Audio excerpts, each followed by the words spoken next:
우리 이 시간 함께 다 같이 일어나셔서 하나님의 말씀 보도록 하겠습니다. 사무엘상 20장입니다. 사무엘상 20장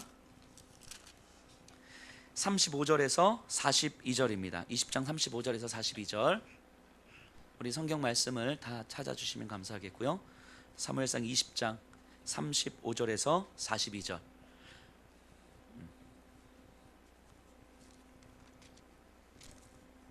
저와 한 절씩 교독하도록 하겠습니다.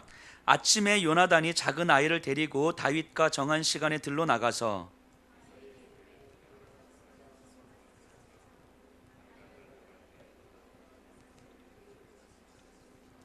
아이가 요나단이 쏜 화살 있는 곳에 이를 즈음에 요나단이 아이 뒤에서 외쳐 이르되 화살이 내 앞쪽에 있지 아니하냐 하고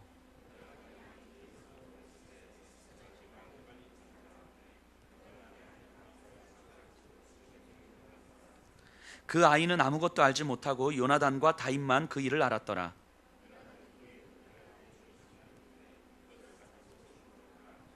아이가 가매 다윗이 곧 바위 남쪽에서 일어나서 땅에 엎드려 3번 절한 후에 서로 입 맞추고 같이 울되 다윗이 더욱 심하더니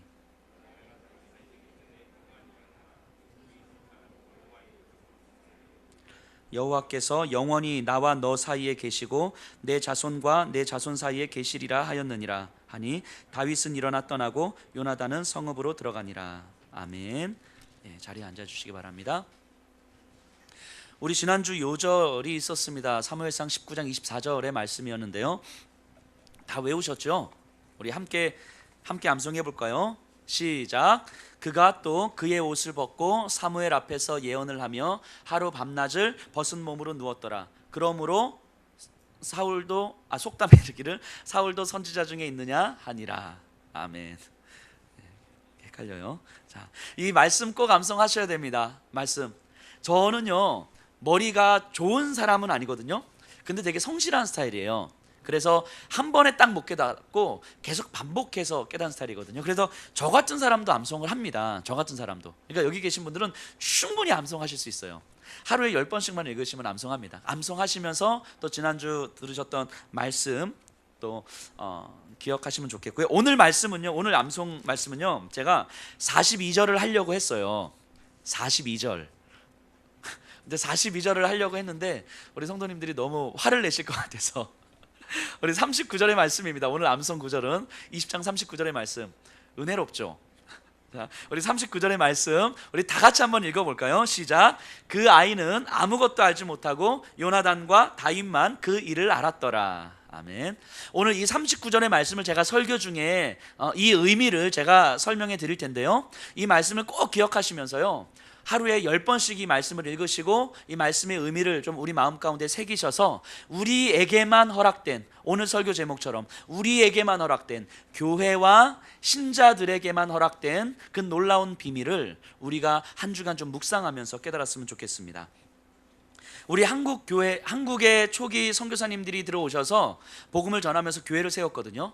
그런데 김제에 1905년도에 그 테이트 선교사님이 오셔서 세운 교회가 있습니다. 금산교회라고 하는데요. 김제 금산교회.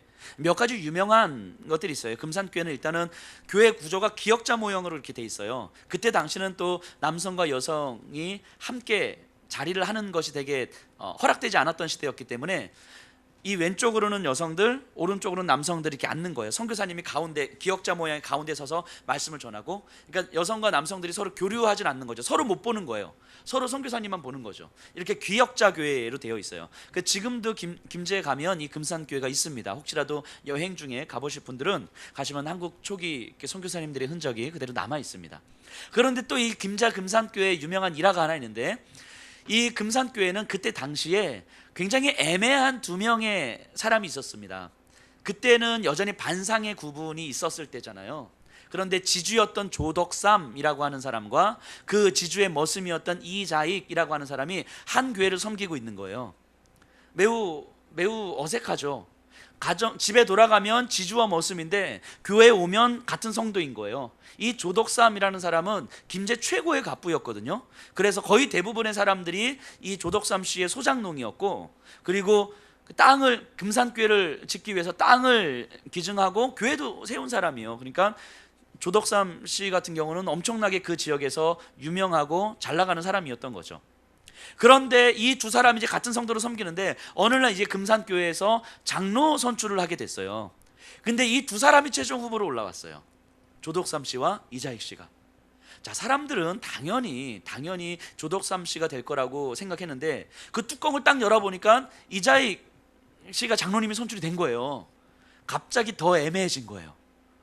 물론 이제 장로라고 하는 직분, 우리가 교회에서 있는 이 직분이 다 섬기는 자리입니다. 또 가르치는 자리고 섬기는 자리지만 그럼에도 불구하고 이 조덕삼 씨 입장에서는 굉장히 자존심 상하는 일 아니겠어요? 자존심 상하고 근데 그 이자익 씨가 이제 장로님으로 선출이 되고 나서 조덕삼 씨가 이렇게 이야기를 합니다. 자, 우리 금산교회가 참 훌륭한 일을 했습니다. 여기 이 사람 이자익 씨는 하나님에 대한 신앙에 대한 열의가 저보다 훨씬 대단한 사람입니다. 그래서 감사합니다. 저는 하나님의 뜻을 겸허히 받아들여 이자익 장로를 잘 받들고 교회를 잘 섬길 것입니다. 이렇게 이야기를 했어요. 그리고 이것은 말뿐만이 아니라 실제 그랬어요. 실제로. 그래서 교회에서 더더욱 겸손하게 우리 이자익 장로님을 섬기고 성도들을 섬기고, 그리고 집에 가서는 머슴이잖아요. 그러니까 혹여라도 교회에서는 섬기고 가서 너 교회에서 그랬지? 이럴까봐 더 인격적으로 머슴이지만 더 인격적으로 대해주는 그런 모습. 또 이자익 장로님은 오히려 더더욱 낮은 모습으로 겸손하게 섬기고 또 집에 가서는 자기 맡은 바 업무를 성실하게 다 수행하는 그렇게 두 사람이 금산교회를 섬겼습니다. 후에는 조덕삼 씨도 이제 장로님이 되셨어요. 그리고 장로님이 된 조덕삼 장로님이 이자익 장로님에게 돈을 주면서 신학 공부를 시킵니다. 그래서 목산수를 받게 하고 금산교회를 다시 초빙을 해요. 그 금산교회 목회자로 이자익 목사님 이제 섬기게 됩니다. 조덕삼 장로님은 이자익 목사님을 그렇게 섬긴 거죠. 평생 이렇게 갑니다. 자, 이 두 사람의 일화가 굉장히 유명하게 남아 있습니다. 금산교회 실제로. 그런데 이자익 목사님도 굉장히 훌륭하신 분이에요. 근데 저는 이 조덕삼 장로님이 정말 설명할 수 없을 정도로 굉장히 놀랍다라는 생각을 하게 됩니다. 물론 그 인품이 원래 그러실 수도 분명히 있으시겠지만 그 인품의 문제를 넘어서 그 안에 설명할 수 없는 신비한 힘이 저는 있었을 거라고 생각을 합니다. 자기 집 머슴을 장로로 목사로 섬기는 것은 쉽지 않습니다. 이자익 장로님 목사님한테 배워야 되고 또 따라서 순종해야 되고, 한 번, 두 번은 가능할 것 같은데 이게 세 번, 네 번 되면 가끔씩 이 자존심도 상하고 자기 체면도 깎이고, 그리고 한 번, 두 번은 참을 수 있는데 가다 보면 아주 욱하고 올라오고, 그 안에서 그래 너 집에 가서 보자 너. 뭐 이런 마음 굉장히 들어오지 않았겠어요? 저 같으면 굉장히 들어왔을 텐데. 내가 이런 수모까지 참으면서 여기 나와야 돼? 내가 다른 교회 가고 말지 뭐. 이런 생각도 했을 수도 있을 것 같은데, 근데 이런 것들에는 아랑곳하지 않았던 거예요. 그러면 이 조덕삼 장로님을 만들었던 그 힘이 과연 뭐였을까라는 생각을 하게 됩니다. 그 인격을 넘어서 저는 그 조덕삼 장로님 안에 그 예수님을 아는 마음이 있었을 거라고 확신합니다. 예수님을 아는 마음. 그래서 양반이라는 위치보다, 사회적 체면보다, 내 자존심보다, 내 게으름보다, 내가 하고 싶은 거냐 하고 싶지 않은 거냐, 나에게 좋은 거냐 안 좋은 거냐, 이런 것들보다 예수님의 마음은 어떠했을까, 성경은 나에게 무엇이라고 이야기하고 있는가, 이것을 끊임없이 묵상하는 거죠. 묵상하고 또 묵상하는 거예요. 그 힘이 조덕삼 장로님을 이끌었던 힘이라고 저는 생각을 합니다. 그렇기 때문에 그 예수님의 마음을 묵상했던 그 힘이 오히려 사회적 체면도 내려놓게 하는 것이고, 내 자존심도 내려놓게 하는 것이고, 그래서 자기 집 머슴을 오히려 더 낮은 자의 모습으로 섬길 수 있는 힘이 됐던 거죠. 그렇기 때문에 그 조덕삼 장로님과 이자익 목사님 사이에는 사람들은 그 뭐 하는 거야 그게 라고 이야기할 수 있지만, 그 두 사람 사이에는 두 사람만이 알 수 있는 그 신비한 연합이 분명히 있었을 거예요. 예수님을 알고 있는 사람들만이 누리는 그 신비한 연합. 그래서 세상 사람들이 뭐라고 하든지 우리 두 사람 안에서만 누리는 그 풍성함의 관계들이 분명하게 있었을 거라고 생각을 합니다. 오늘 요즘 우리가 계속해서 사무엘상을 공부해 가고 있잖아요. 이 사울과 요나단, 다윗을 보면서 저는 이 조덕삼 장로님과 이자익 목사님을 좀 떠오르게 됩니다. 어찌 보면 조덕삼 장로님과 이자익 목사님은 사울과 다윗의 관계일 수밖에 없잖아요. 사울, 자신의 왕권을 위협하는 것처럼 여겨지는 사울. 자신의 사회적 체면과 자존심을 깎아내릴 것 같은 이자익 목사님 아닙니까? 사울과 다윗의 관계가 될 수 있었던 관계인데 오히려 요나단과 다윗의 관계가 된 거죠. 이해되시죠? 자신의 자존심을 깎아내릴 것 같은 이자익 목사님이었었는데 오히려 둘이 정말 누구도 설명할 수 없는 신비한 연합을 경험하는 관계가 되는 거예요. 사울을 보십시다. 자신의 왕의 자리를 지키는 것이 전부였어요.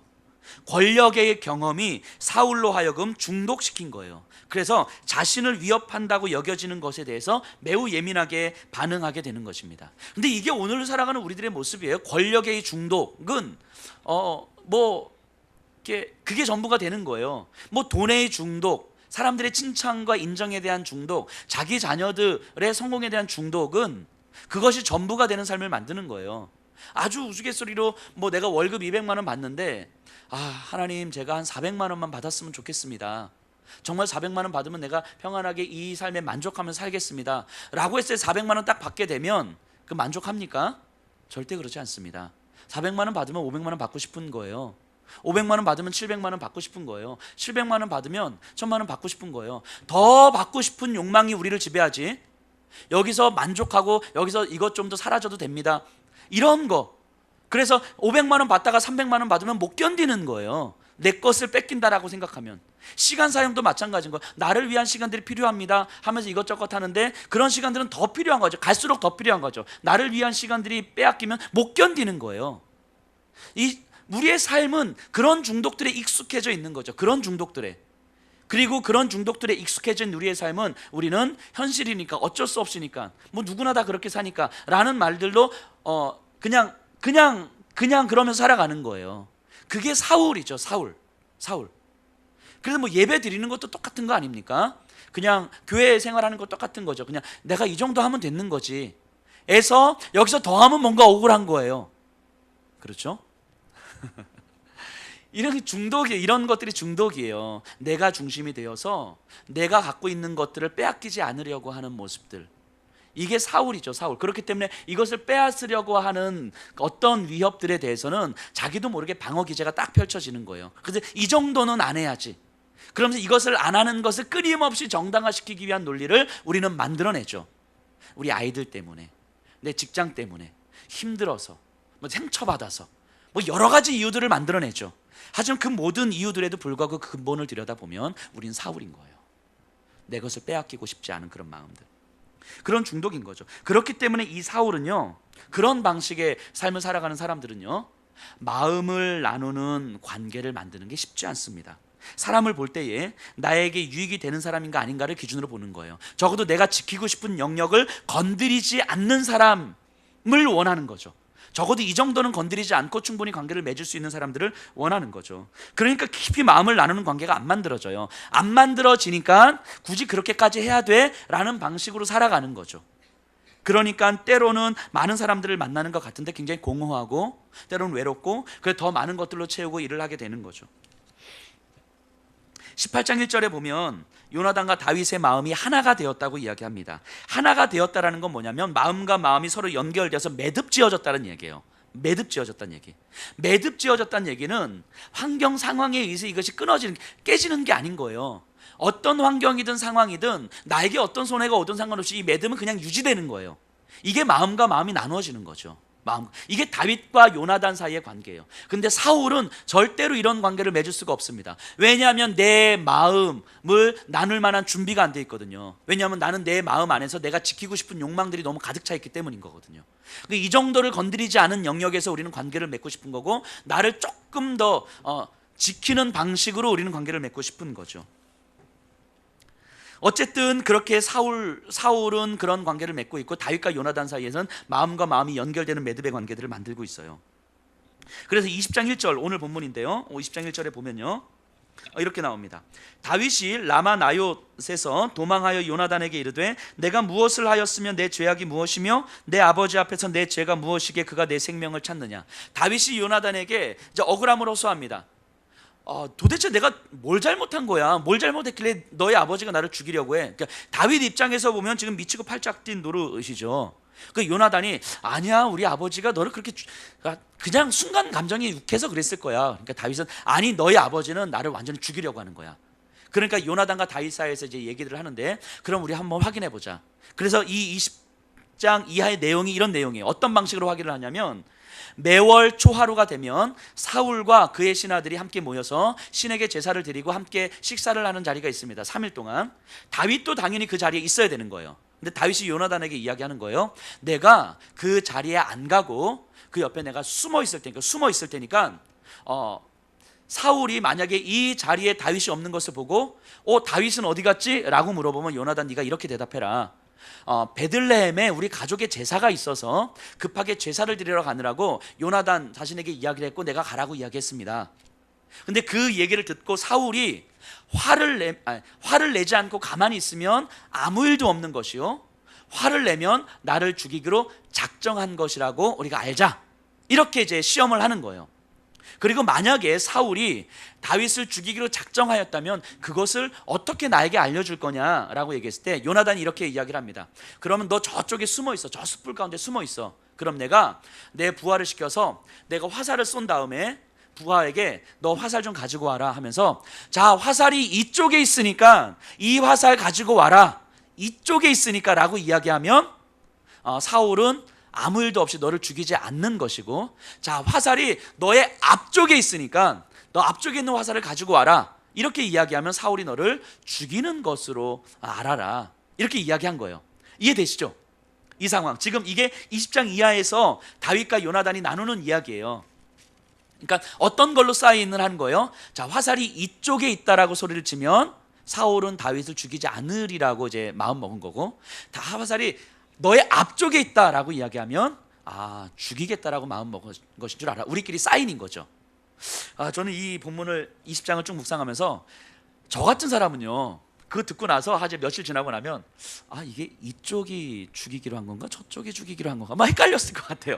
그러면서 괜히 잘못 사인 알아가지고 자, 화살이 너의 앞쪽으로 간다라고 하면 안 죽이겠구나 하고 그냥 나왔다가 정말 개죽음 당하지 않을까 생각을 하게 되는데, 어쨌든 다윗은 굉장히 머리가 좋았던 것 같아요. 어쨌든 그렇게 사인을 주고받습니다. 이게 제 앞에 내용이고요. 그리고 나서 실제 초하루가 되었어요. 사울과 그의 장관들이 모였습니다. 함께 식사를 합니다. 근데 첫날은 사울이 아무 얘기도 안 하고 넘어가요. 근데 둘째 날이 돼도 다윗이 없으니까 사울이 물어봅니다. 요나단에게, 자, 다윗 어디 갔어? 라고 했더니 요나단이 다윗과 이야기한 대로 2차 저차 해서 베들레헴에 갔습니다. 자, 사울의 입장에서 보면 이럴 수 있지 않을까요? 자기에게 위협처럼 느껴지는 다윗인데 베들레헴 가족에게 갔는데 왕의 자리에도 안 오고 갔는데 자기에게 말도 안 하고 간 거잖아요. 그러니까 이게 나를 벌써 무시하나? 이런 거 아니겠습니까? 그런 마음이 들 수 있잖아요. 그렇죠? 그래서 아마 화가 났을 것 같아요. 그래서 30절 31절이 그 사울의 반응이에요. 30절 31절이 제가 한번 읽어볼게요. 사울이 요나단에게 화를 내며 그에게 이르되, 폐역 무도한 계집의 소생아, 내가 이새의 아들을 택한 것이 내 수치와 내 어미의 벌거벗은 수치됨을 내가 어찌 알지 못하랴. 이새의 아들이 땅에 사는 동안은 너와 내 나라가 든든히 서지 못하리라. 그런즉 이제 사람을 보내어 그를 내게로 끌어오라. 그는 죽어야 할 자니라 한지라. 지금 사울이 불같이 화를 냅니다. 화의 내용이 뭡니까? 분노의 내용이 아주 단순하게 얘기하면 이거죠. 이새의 아들 다윗을 네가 어찌 도와줄 수 있느냐? 그것이 너의 어미의 수치고 너의 수치다. 왜 그렇습니까? 사울의 왕권을 이어받아야 될 사람이 요나단이잖아요. 근데 다윗은 지금 왕권을 위협하고 있으니까 다윗이 살아있는 한 너의 왕권이 보장될 수가 없어. 너가 왕을 이어받아야 되는데 네가 어떻게 다윗을 도와줄 수가 있냐? 다윗은 죽어야 될 존재야. 이 바보 같은 놈아. 이런 거예요. 사울의 모습이 지금 상상이 되죠. 사울의 모습이 이 아들에 대한 사랑, 가족에 대한 사랑이에요. 가족에 대한 사랑. 근데 지금 우리는 왕의 시대가 아니니까 잘 시감나지 않을 수 있는데, 실제로 이때 당시의 왕은 모든 권력의 정점 아닙니까? 모든 권력의 정점, 모든 것을 가질 수 있고 모든 것을 자기 마음대로 할 수 있는 위치예요. 근데 그런 왕권을 포기하는 것처럼 느껴지는 아들 요나단을 보면서 사울이 보기에는 얼마나 병신처럼 느껴졌겠어요. 그러지 않겠습니까? 아버지 입장에서 보면 얼마나 그 아들이 이 왕권을 포기하는 것처럼 느껴지는, 즉 배알도 없는 이런 아들처럼 느껴지는 거 아니겠어요? 그래서 어떻게든 설득해서 왕권을 물려줘야 되는 거죠. 생각해 보세요. 정말 열심히 해서 정말 학원을 보내고 뭐 수백만 원짜리 과외를 시키고 온갖 정성을 들였습니다. 대학 입시를 앞두고 있는데 아들이 딱 와서 엄마 저 대학 안 갈래요. 속이 뒤집어지는 거 아니에요? 속이 뒤집어지는 거죠. 내가 너를 어떻게 키웠는데, 내가 너를 학원을 어떻게 보냈는데, 내가 너 대학 보내기 위해서 지금 뼈 빠지게 일했는데 속이 뒤집어지는 거죠. 열심히 기도하면서 준비해서 대학 졸업해서 취업을 했습니다. 근데 열심히 어렵게 취업을 했는데 회사 3개월 딱 다니다가 엄마 사실 나는 회사가 체질이 아닌 것 같아요. 저 회사 그만둘래요. 미치고 환장을 노리신 거죠. 열심히 정말 정성스럽게 키워왔는데 내 마음에 들지도 않은 형편없는 사람 데리고 와가지고 저 이 사람이랑 결혼할 거예요. 미치는 거죠. 미칩니다. 근데 사실 알고 보면요, 이거 내 자존심 아닌가요? 내 자존심? 우리 부모의 자존심 아닙니까? 부모의 욕심 아닙니까? 내가 원하는 대로 되지 않음에 대한 분노 아닙니까? 내가 원하는 대로 되지 않음에 대한 분노. 사울이 요나단을 바라보면서 사울이 생각하는 왕과 내 아들들에 의해서 이어져야 될 왕인데 내가 원하는 대로, 내가 정성을 쏟고 내가 애를 쓴 대로 이루어지지 않을 것 같은 불안함이 만든 분노 아닌가요? 제가 몇 번 이런 비유를 들었던 적이 있습니다. 그 칼에 대한 비유인데요, 그 심장 수술을 하는 날카로운 메스가 있고요, 시장에서 닭대가리를 자르는 이 날카로운 뭉툭한 네모난 칼이 있잖아요. 그런데 생각해 보세요. 제 아들이 심장병에 걸렸습니다. 수술을 해야 되는 거예요. 근데 제가 막 울부짖는 거예요. 우리 아들을 가장 사랑하는 사람이 아들의 심장을 수술해야지, 근데 나보다 아들을 사랑하는 사람이 어디 있습니까 하면서 내가 아들을 수술하겠다고 난리를 치는 거예요. 그러면서 닭대가리 자르는 이 뭉툭한 칼을 딱 들고 오는 거죠. 자, 생각해 보세요. 이거는 아들을 향한 사랑 맞죠? 맞습니다. 아들을 향한 사랑이에요. 근데 어떤 사랑입니까? 우리 아들을 죽이는 사랑인 거죠. 내 욕심에 의해서 이루어지는 사랑인 거죠. 내 욕망과 내가 원하는 대로 하고 싶은 마음에 이루어지는 사랑인 거죠. 지금 사울이 딱 그런 거 아닙니까? 그렇기 때문에 조금 더 확장시키면 이 사울의 분노는 누군가 내 자존심을 건들고 나를 조롱하고 나를 무시하고 그래서 내가 원하는 것을 다 막는, 그렇기 때문에 내가 무시당하는 것 같은 느낌이 들 때 나타내는 분노인 거죠. 그런 분노가 사울의 분노인 거예요. 근데 거기에 이제 순진한 요나단이 기름을 붓습니다. 우리 32절 33절인데요 제가 한번 읽어볼게요. 사울이 요나단에게 단창을 던져 죽이려 한지라 요나단이 그의 아버지가 다윗을 죽이기로 결심한 줄 죄송합니다. 32절. 요나단이 그의 아버지 사울에게 대답하여 이르되 그가 죽을 일이 무엇이니까 무엇을 행하였나이까? 사울이 요나단에게 단창을 던져 죽이려 한지라 요나단이 그의 아버지가 다윗을 죽이기로 결심한 줄 알고. 요나단이 사울에게 이야기해요. 아버지, 사실 다윗이 잘못한 게 뭐예요? 요나단이 좀 가만히 있었으면 좋았을 거예요. 이 말에 사울이 주체할 수 없는 대로 불쑥 일어나서 손에 들고 있던 창을 그냥 던지는 거예요. 요나단에게. 뭐 이런 거 아닐까요? 너희 바보, 뭐 이러면서 넌 내 아들 하지 마, 넌 나가 이 새끼야, 막 이러면서 그냥 내보내는 거예요. 그러니까 아들을 향한 사랑인데, 아들에게 왕의 자리를 물려주고자 하는 그 사랑인데 자기가 원하는 방식으로 그 사랑이 이루어지지 않자 이제는 내 아들도 아니다라고 소리치고 있는 거죠. 우리들에게 너무 익숙한 모습들입니까? 오늘날 이 시대를 살아가는 우리들에게. 사울의 이런 광기 어린 모습은요, 자기 자리에 대한, 자기 소유에 대한 강한 집착이 만들어내는 모습이에요. 이걸 조금 더 바꿔 말하면 오늘날 우리들의 삶을 펼쳐서 좀 이야기하면 내가 살고 있는 삶의 자리, 내가 소유하고 있는 것들, 그리고 앞으로 살아가면서 내가 소유할 것 같은 그런 삶들 넘어서 그 이상의 삶을 생각하지 못하는 거예요. 다시요. 내가 사는 삶의 자리, 그리고 내가 소유하고 있는 것들, 내가 열심히 살아가면서 앞으로 소유할 것 같은, 우리 자녀들에게 물려줄 수 있을 것 같은 그런 삶 이상을 생각하지 못하는 거예요. 그러니까 누구나 이 세상 가운데서 살아갈 수 있는 그 삶을 최선을 다해서 살아가는데 그 이상을 생각하지 못하기 때문에 주어진 삶에서 정말 최선을 다하는 거죠. 정말 최선을 다하기 때문에 내가 최선을 다하는 것에 대한 결과를 강하게 기대하는 거죠. 이것이 강한 집착을 만들어내는 것 아니겠습니까? 어쨌든 사울의 적대감이 분명하게 확인됐습니다. 그래서 요나단은 다윗에게 미리 약속한 대로 사인을 줍니다. 부하를 보냅니다. 화살을 쏘아서 부하를 보냅니다. 자, 질문. 요나단이 부하에게 화살이 이쪽에 있다라고 이야기를 할까요? 앞쪽에 있다라고 이야기를 할까요? 자, 이쪽입니까? 앞쪽입니까? 앞쪽이죠, 앞쪽. 이제 사울이 이제 죽이기로 결심했으니까 앞쪽에 있는 것이 다윗을 죽이기로 결심한 거니까. 그래서 부활을 시키면서 화살이 너의 앞쪽에 있지 아니하냐. 그리고 한마디 덧붙입니다. 빨리 다름질해서 가져오라. 자, 그래서 이 아이는 부하는요, 시킨 대로 화살을 주어옵니다. 부하는. 근데 이사이는 누구만 알고 있는 거예요? 다윗과 요나단만 알고 있는 거예요. 다윗은 이 얘기를 듣고 이사이를 알아듣습니다. 아, 사울이 나를 죽이기로 한 거구나. 그래서 그 상황을 이렇게 이야기합니다. 39절 우리 같이 한번 읽어볼까요? 39절 시작. 그 아이는 아무것도 알지 못하고 요나단과 다윗만 그 일을 알았더라.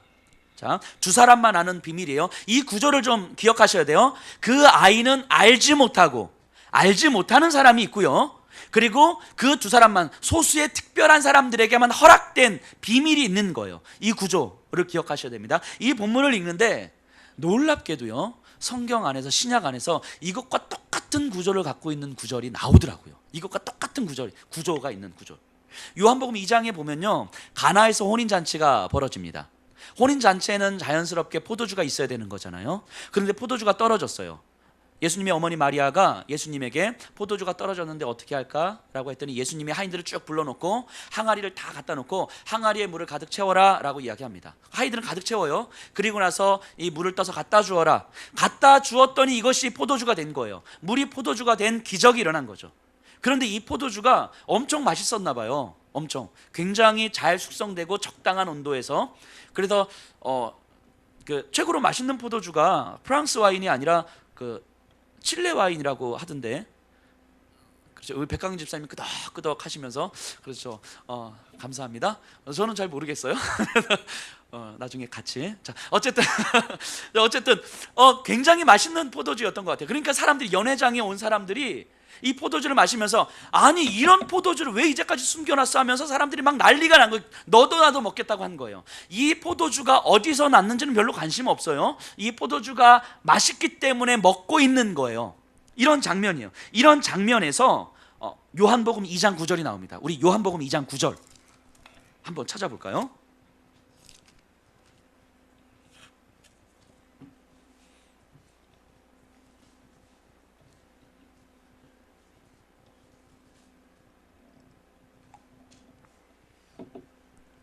요한복음 2장 9절 제가 한번 읽어볼게요. 20장 39절의 구조와 비교하면서 읽어보세요. 연회장은 물로 된 포도주를 맛보고도 어디서 났는지 알지 못하되 물떠온 하인들은 알더라. 자, 연회장은 어디서 나오는지 알지 못하되 물떠온 하인들은 알더라. 그 아이는 아무것도 알지 못하고 요나단과 다윗만 그 일을 알더라. 자, 구조가 비슷하죠. 이 무슨 의미입니까? 연회장에 있는 사람들은요, 포도주를 즐기는 데만 관심이 있어요. 근데 하인들은요, 포도주를 맛보지 못했을 거예요. 근데 먹고 싶었겠죠, 당연히. 포도주가 먹고 싶었을 거예요. 그런데 먹고 싶은 자기 욕망과 비교할 수 없는 그 놀라운 신비를 하인들은 경험했잖아요. 이 포도주가 어떻게 생겼는지, 그 포도주의 비밀을 경험했잖아요. 이 비밀은요, 맛있는 포도주를 먹고 싶다 하는 그 욕망과 비교할 수 없는 경험 아닙니까? 포도주를 먹는 사람은요, 맛있는 포도주를 즐기는 거예요. 맛있는 포도주를 먹고 그리고 금세 잊어버립니다. 그리고 또 시간이 지나면 또 맛있는 포도주를 기대하는 거죠. 근데 하인들의 이 경험은요, 평생 가는 거예요. 평생. 이 포도주가 어디서 났는지를 안 신비한 비밀은 평생 가는 거예요. 평생. 자, 여러분들 같으면 누구나 경험하는, 한번 맛보고 잊은 채 또 다른 포도주를 찾는 이 손님들과 같은 사람이 되고 싶습니까? 맛있는 포도주를 끊임없이 즐기고 끊임없이 찾는 이 손님들과 같은 사람이 되고 싶습니까? 아니면 특별한 사람들에게만 허락된, 맛은 못 볼지언정 이 포도주의 비밀, 예수님의 비밀을 간직한 채 살아가는 하인이 되고 싶습니까? 여러분들은 어떤 부류의 사람이 되고 싶습니까? 맛있는 포도주를 즐기기를 원하는 삶이 되고 싶습니까? 아니면 이 포도주의 신비한 비밀을 깨닫고 평생 그 비밀을 간직한 채 살아가는 사람이 되고 싶습니까? 단언하건대 비교할 수 없는 거예요. 비교할 수 없는 것.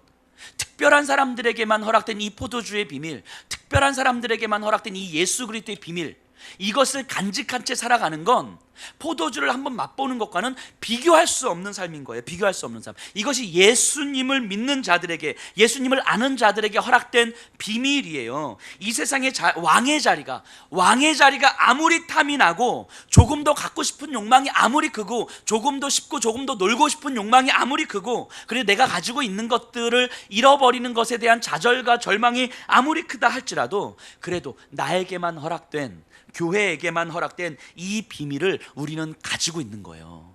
이 비밀을 가지고 있기 때문에 우리는 포도주를 맛보고 싶은 그 욕망을 넘어서는 삶을 살 수 있는 거죠.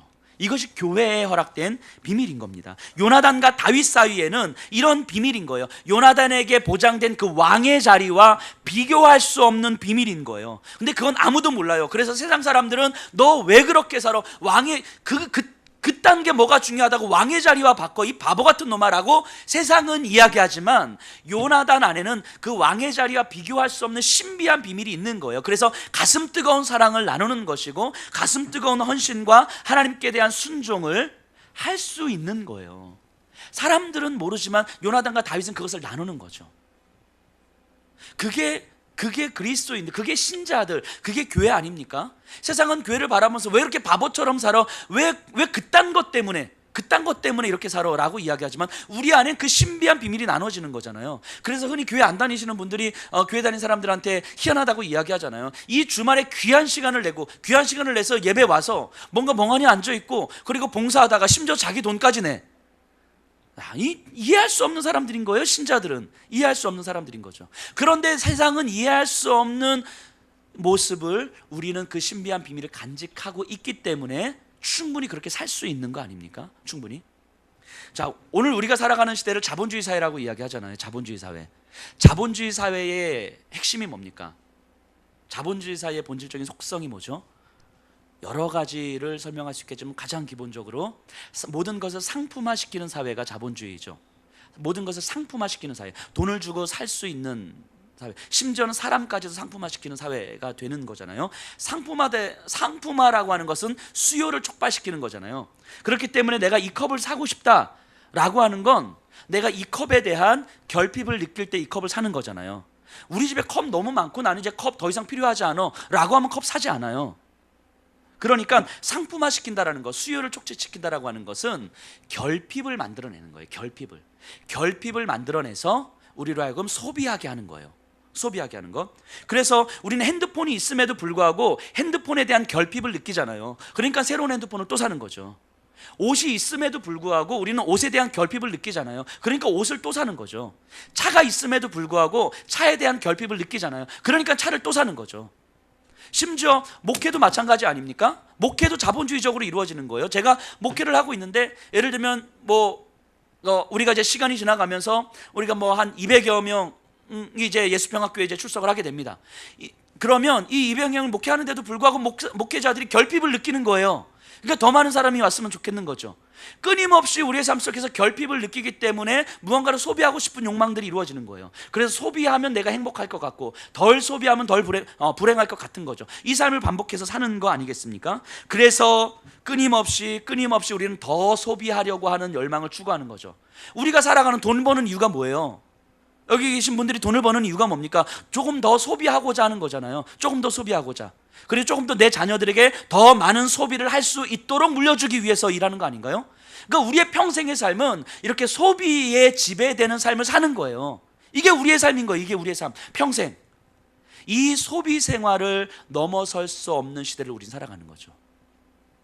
그런데 소비보다 더 큰 힘, 그 신비한 비밀을 알게 되면 우리의 삶이 변하는 거예요. 소비보다 더 큰 힘을 발견하게 되면 우리의 삶은 변하는 거예요. 바꿔 말하면 우리가 평생 소비하면서 살아가게 되는데, 이 소비의 힘보다 더 큰 힘을 발견하지 못하면 우리 삶은 변화되지 않는 거예요. 우리가 아무리 교회에 나와 있어도, 우리가 아무리 예배 드려도 우리의 삶은 여전히 소비에 지배된 채 살아가는 거죠. 소비보다 더 큰 힘, 그걸 지난주 제가 드린 말씀대로 하면 사명이라고 합니다. 사명. 나를 움직이게 하는 힘이 소비가 아닌 사명, 내 목숨을 걸고서라도 지켜야 하는 그 사명이 있으면 내가 조금 더 많이 누리고 내가 조금 더 많이 소비하고 싶은 그 욕망을 넘어서는 삶을 사는 거예요. 그래서 변화되는 거죠. 사도행전 20장 24절에서 사도 바울 선생님이 이렇게 이야기하는 거잖아요. 나의 달려갈 길과 주 예수께 받은 사명 곧 하나님의 은혜의 복음을 증언하는 일을 마치려 하면은 나의 생명을 조금도 귀한 것으로 여기지 아니하노라. 내 생명을 위해서 우리는 소비를 한단 말이죠. 그런데 그 어떤 것 때문에는 내 생명도 조금 더 귀한 것으로 여기지 아니하노라. 이게 사명인 거죠. 이게 사명. 이것이 어떻게 가능해집니까? 우리 주 예수 그리스도를 아는 사람들에게만 허락된 비밀인 거잖아요. 내 생명보다 훨씬 더 소중한 것이 있다라는 것이 예수 그리스도를 아는 사람들에게만 허락된 비밀인 거죠. 다윗과 요나단에게만 허락된 비밀인 거죠. 포도주를 맛보고 싶어하는 우리들의 삶에서 이 포도주가 어디서 났는지를 아는 하인들에게만 허락된 비밀인 거죠. 그게 우리들의 신자란 말이죠. 그게 우리들의 교회란 말이죠. 그런데 교회 안에서도 여전히 우리는 포도주를 계속해서 맛보고 싶어하고 우리는 계속해서 왕의 자리에 앉고 싶어하고 그래서 끊임없이 우리의 평생에 그런 삶을 살기를 계속해서 원하는 거예요. 그러니까 우리의 삶이 변화되지 않는 거예요. 그러니까 우리의 삶이 그냥 똑같은 삶으로 가는 거예요. 그러니까 지난주에 제가 말씀드린 대로 우리는 예수님을 믿고 있으면서도 신앙생활을 하는 것이 아니라 종교생활을 하고 있는 거예요. 종교생활을 하고 있는데도 불구하고 이것이 어떤 문제도 없는 것처럼 그냥 그렇게 아무 문제의식도 없고 아무 찔림도 없이 그냥 그렇게 살아가는 거예요. 마치 그것이 예수님을 믿는 것처럼. 아니에요. 아닙니다. 신자들에게만 허락된 그 비밀을, 그 사명의 비밀을 누리는 삶을 사는 거예요. 소비를 넘어선 사명의 삶, 생명보다 귀한 것을 붙들고 살아가는 삶인 거예요. 그게 신자예요. 그게 교회예요. 이렇게 제가 매주 말씀을 드려도 그래 너는 그렇게 이야기를 해라 이러시면 안 됩니다. 우리에게 예수 그리스도의 그 놀라운 비밀을 우리가 깨달아야 됩니다. 그래서 제가 밀러 선교사님에 대한 이야기를 잠깐 영상으로 준비했는데 잠깐 한번 보시고 우리 설교를 좀 마무리하도록 하겠습니다.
지역에 오셨던 밀러 선교사님의 이야기입니다. 우리 한국 이름으로는 민로아. 오셔서 보셨던 것처럼 오셔서 두 자녀를 다 잃었습니다. 그리고 아내까지 잃었어요. 그럼에도 불구하고 그 자리를 버티어 섰습니다. 그 사람들이 물어보잖아요. 도대체 뭐 때문에 그러세요? 밀러 선교사님이 뭐라고 이야기합니까? 내 안에 예수 그리스도를 아는 지식이 있기 때문입니다. 내 안에 예수 그리스도를 아는 지식이 있기 때문입니다. 예수님이 어떤 분이신지 내가 알기 때문에 내가 이곳에 복음의 씨앗을 뿌릴 수 있는 것입니다. 이게 초기 한국 땅에 오셨던 선교사님들의 모습 아니었습니까? 그 선교사님들의 그 피 흘림과 예수님을 알기 때문에 흘리셨던 그 피와 예수님을 알기 때문에 이 땅에 뼈를 묻으셨고 자신의 자녀들을 이 땅에 묻으셨고 그분들로 인하여서 오늘 우리가 이렇게 예배의 자리에 있는 거 아닙니까? 이 예배의 자리는요 그냥 안중 땅에 그냥 인테리어 해가지고 교회 안에 세운 그런 자리가 아닌 거예요. 이 예배의 자리는 예수님을 알기 때문에 피를 흘리실 수밖에 없었던 그 선교사님들에 의해서, 예수님을 알기 때문에 자신들의 자녀들을 이 땅에 묻을 수밖에 없었던 그분들에 의해서 만들어진 자리인 거예요. 우리가 앉아있는 이 자리 하나하나는 그분들의 피로 얼룩진 자리인 거예요. 이 자리는 예수님을 아는 자들에 의해서 흘리신 그 피로 얼룩진 자리인 거예요. 우리가 앉아있는 자리는 그 누군가의 피로 얼룩진 자리인데, 이 피로 얼룩진 자리에 앉아있으면서 우리가 예수님을 아는 삶을 살지 않는다는 건, 예수님을 외면하는 삶을 산다는 건, 사울처럼 내 왕의 자리를 지키기 위해서 예수님의 마음을 외면하면서 살아간다는 건, 내 욕망을 추구하기 위해서, 내가 하고 싶은 거 하기 위해서 그 예수님이 누구이신지에 대해서 내가 전혀 묵상하지 않는 삶을 살아간다는 건, 그건 안 되는 거예요. 그건 안 되는 거예요. 그거는 우리가 앉아있는 이 자리요, 수많은 사람들의 피로 얼룩진 자리인 거예요. 예수님을 알기 때문에 흘리신 그 피로. 그럼 그 자리에 앉아있는 우리는 그 예수님을 알아가는 삶을 사는 것이고, 예수님을 알아가기 때문에 그 예수님으로 인하여서 우리에게 주어진 사명을 살아가는 삶인 것이고, 그 사명으로 인하여서 우리의 삶이 변화되는 것이고, 그로 인하여서 누군가에게 또 예수님을 알게 하는 삶을 살게 하는 거죠. 그게 신자들이에요. 그게 교회예요. 이런 예수님에 대한 긴장감 없이 우리가 예배를 드리고, 예수님에 대한 긴장감 없이 우리가 살아간다는 건, 우리는 하나님 앞에서 너무너무 큰 죄를 저지르고 있는 거예요. 그 예수 그리스도 앞에서 너무너무 큰 죄를 저지르고 있는 것이고, 우리보다 먼저 앞서가신 그 선교사님들과 그분들의 믿음의 선배들에 대해서 너무너무 죄송한 일을 하고 있는 거예요. 우리 그 예수님을 기억하십시다. 우리에게만 허락된 그 예수님을 기억하십시다. 우리에게만 허락된 그 예수님의 신비한 비밀을 기억하십시다. 그리고 그 예수님을 끊임없이 묵상하기 위한 삶을 우리 삶으로 몸부림쳤으면 좋겠습니다.